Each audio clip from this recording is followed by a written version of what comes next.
Hello teachers! Are you looking for archival videos and documentaries for your classes? Instead of YouTube, Netflix, Google, or Vimeo, why don't you try Alexander Street?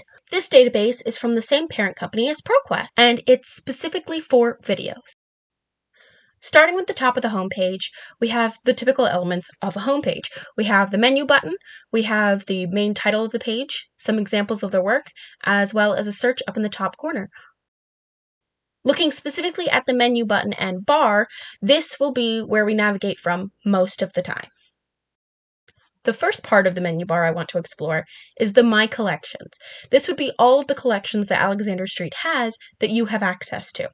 If you're like me, you are absolutely blown away by this list, but that's okay because there's a lot easier ways of navigating the website. The absolute simplest and broadest way to navigate is through the disciplines. It's pretty similar to the My Collections, except way less options. Of the other parts of the menu, we'll be exploring titles in a moment, but publishers is pretty similar to titles, so I'm not really going to go into it. And playlist and clips are going to be skipped as well because they're specifically for when you're signed into your account, which is different than being part of an institution's account like I am.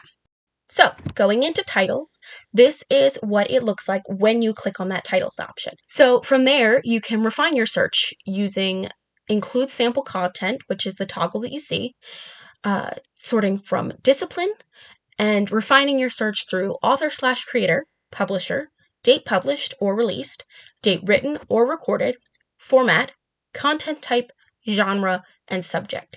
This is actually very similar to exactly how the simple search looks like.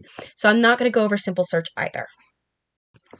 As I said before, simple search looks really similar to how the title search did. This is where you would access both of the types of search. We have our search bar up the top, which would be for simple search, and then we actually have a button in the menu for advanced search. So let's explore that.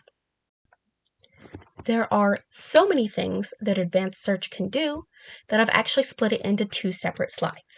This first slide explores all of the disciplines that you can search through, similar to the disciplines that we keep seeing, and also includes all of the text boxes that you can enter information to, which include words anywhere, full text/transcripts, title and series, author/creator, speaker/performer, subject, including person discussed, historical event, or place discussed, and the publisher. All of these are where you can enter a specific piece of information that you're looking for. This is the second slide. The bottom half of the page has what collection it's from, which would be that first massive list from before. So if you drop that down, you'd be able to search through the collections. It also has the disciplines that are also listed on the side that you can turn on and off each discipline. You can also select different formats in the same on or off style. And then from there, you can select the content type, the language of the edition, the date published or released, and the date written or recorded, the place published or released, the place written or recorded, and the order that you wanted to sort it by. All of those options in advanced search should help you to be able to narrow down your results. However, if you get a lot of results, don't worry, you can still add more filters later. You don't have to restart the whole search. These include the filters listed here, many of which we have seen before as regular search filters. This is what the advanced search results page looks like, relatively similar to a regular results page. Now, across the side, we see where our advanced filters actually live, and we also see where we can toggle a few options up at the top. We can also alter the order or way that we're viewing the results through the two toggles on our right-hand side.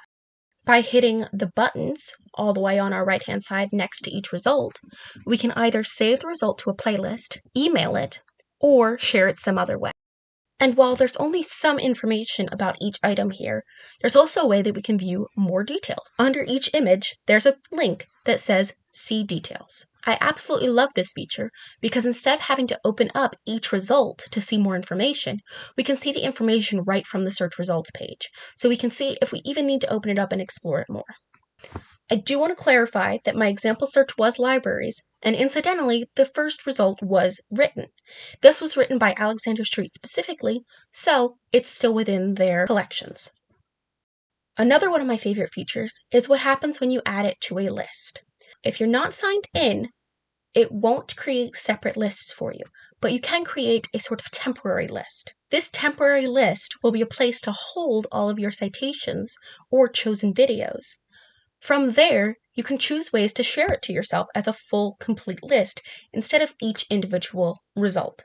You can choose different formats, including APA 6 and 7, Chicago A and B, Harvard, MLA 6 through 9. You can print the list, you can email it to yourself, you can export it into any one of the following apps, or you can even save it to your clipboard or as a PDF and in any of the styles listed previously. While this introduction has been extremely brief, just to show you all the capabilities of Alexander Street, the website itself also gives you ways to get more information. It shows you how to make a clipping, which would be a part of a video that you want to show, how to create a playlist and do more with those playlist abilities, tips on how to search, how to use the video player, and how to use the audio player. All of these features are at the very bottom of the homepage, nice and easy to find. Thank you, and I hope this helped to show you a wonderful option for classroom videos, as well as how to operate the Alexander Street database.